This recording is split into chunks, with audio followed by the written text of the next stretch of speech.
Breaking news of a shooting at North Thurston High School in Lacey this morning. Hero teacher who took down a gunman inside North Thurston High School. Families of the two teens killed.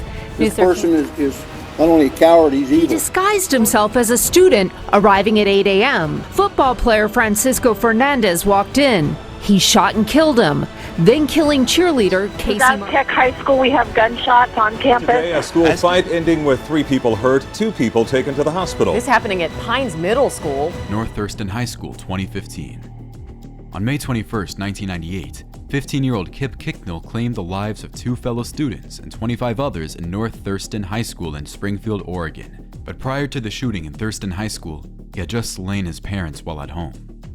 Records say that Kinkel had a history of being bullied at school. Kip Kinkel was known to frequently talk about violence. He told his friends that he wanted to join the U.S. Army after graduation to find out what it was like to take the life of a person. He also made violent comments about Mickey Mouse and set off stink bombs in his classmates' lockers. This behavior was a clear sign that Kinkel was troubled and potentially dangerous.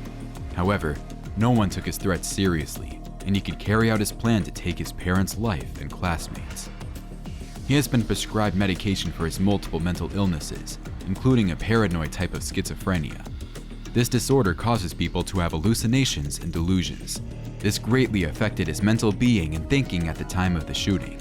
He also suffered from depression at a young age, and while it's important to address that these illnesses could be linked to Kinkel's crimes, other factors contributed to this, such as a history of abuse and neglect, and being exposed to violence at a young age.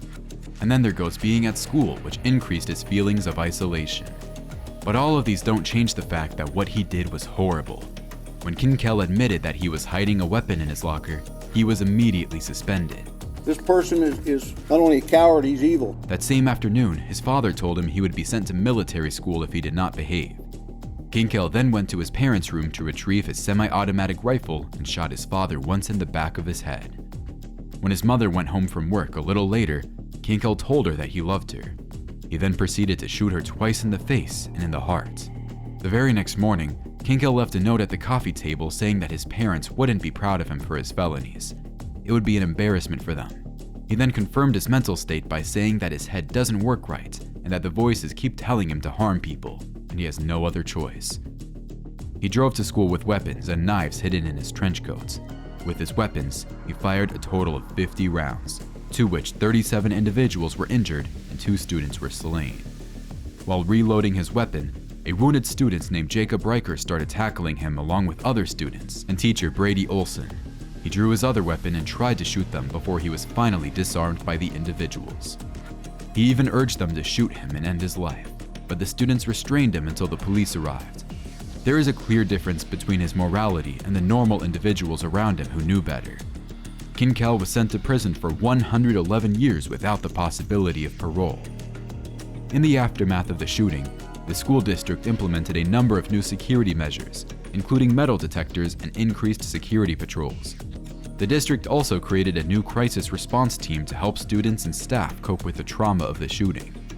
The Thurston High School shooting was a horrific event that will never be forgotten. The shooting had a profound impact on the community, and it raised important questions about school safety and mental health. The shooting also led to a number of charges in the way schools are run and the way students are treated. Aztec High School, 2017. On December 7, 2017, Aztec High School in Aztec in New Mexico experienced a tragic school shooting. 21-year-old William Atchison entered the school armed with a handgun and began firing at students and staff. Amid the chaos, substitute teacher Kathleen Potter demonstrated incredible bravery by confronting the shooter, providing valuable time for students to escape safely. Unfortunately, both Kathleen Potter and another student lost their lives during the incident. Atchison is a former student at Aztec High School, and according to his father, he was bullied at school from time to time. One time at a welding class, Atchison was attacked and stabbed in the chest by a classmate. He was also regularly seeing school counselors for many years, but suddenly stopped. A former neighbor called the police on Atchison for harming their dog with a BB gun and for threatening their husband after a recent heated argument. No action was taken for these complaints. In 2012, 5 years before the incident, Atchison was suspended for memorializing the Columbine High School massacre in 1999, which we also discussed in this channel. After the suspension, he stopped attending school and worked at a local gas station. Investigators found degrading writings of Atchison about his parents, 4chan posts about being pro-Hitler and pro-Trump, and previous usernames such as Future Mass Shooter and Adam Lanza, who claimed the lives of 26 individuals, including 6-year-olds at Sandy Hook Elementary School. Despite not having a criminal record, William Atchison drew the attention of the FBI in March 2016 due to his online activities. His post expressed an interest in acquiring weapons for a potential mass shooting. Atchison's alarming question about obtaining affordable assault rifles for such an act led to the investigation. During the inquiry, Atchison claimed that he was merely engaging in trolling behavior, and it was determined that he did not possess any firearms apart from an airsoft pellet gun. As a result, the investigation was closed. These red flags, however, were left neglected by enforcement. Prior to the shooting, Atchison had police officers filling up their vehicles at the gas station he was working at. The very next day, he left a note about the timeline of his plan. It included his time at work, sleep, and the plan to take people's lives and his own. Carrying a backpack containing a semi-automatic pistol, Atchison entered the upper-level hallway of the building occupied by approximately 800 to 900 students at Aztec High School. In response to the sound of gunshots and the announcement for a lockdown, the school custodian pursued Atchison, alerting others by shouting about an active shooter and the need to lock down. 2 student athletes lost their lives on that fateful day.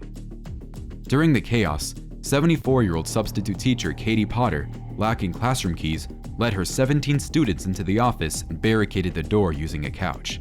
The 2 teens killed. Francisco Fernandez walked in. He shot and killed him. Cheerleader Casey Marquez in the hallway. Atchison fired several shots through the office wall before taking his own life. Pine Middle School, 2006.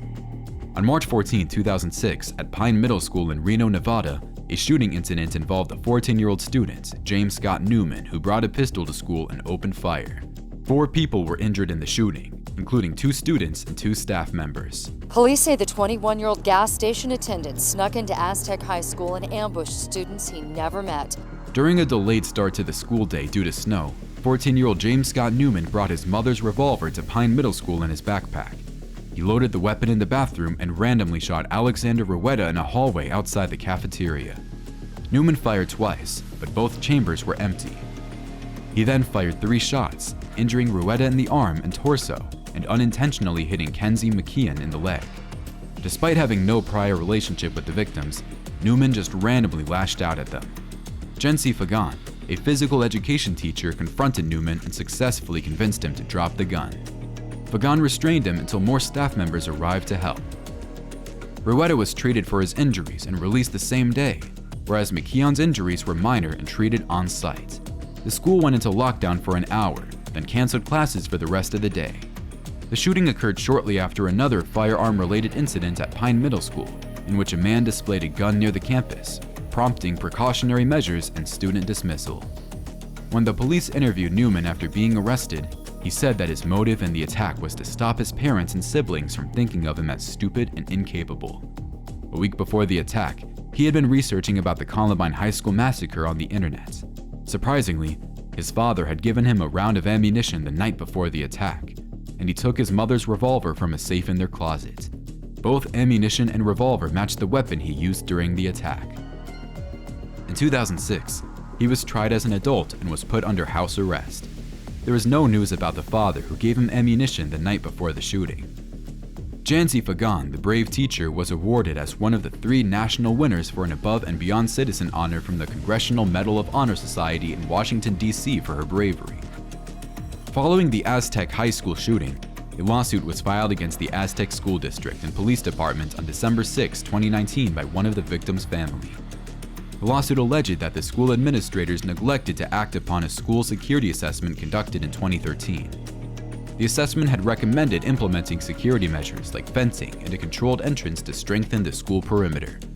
According to the lawsuit, the superintendent and a board member dismissed the security assessment, deeming the suggested security enhancements unnecessary due to the perceived remoteness of the risk. The lawsuit sought to hold the school district and police department accountable for their alleged failure to prioritize and fund the recommended security measures. As tragic as it was, The chances of having a school shooting could have been prevented had it not been for the school's neglect. The Pine Middle School shooting is a tragic reminder of the value of early intervention, mental health support, and thorough school safety measures. It has contributed to ongoing discussions about school safety and how to avoid similar incidents in the future.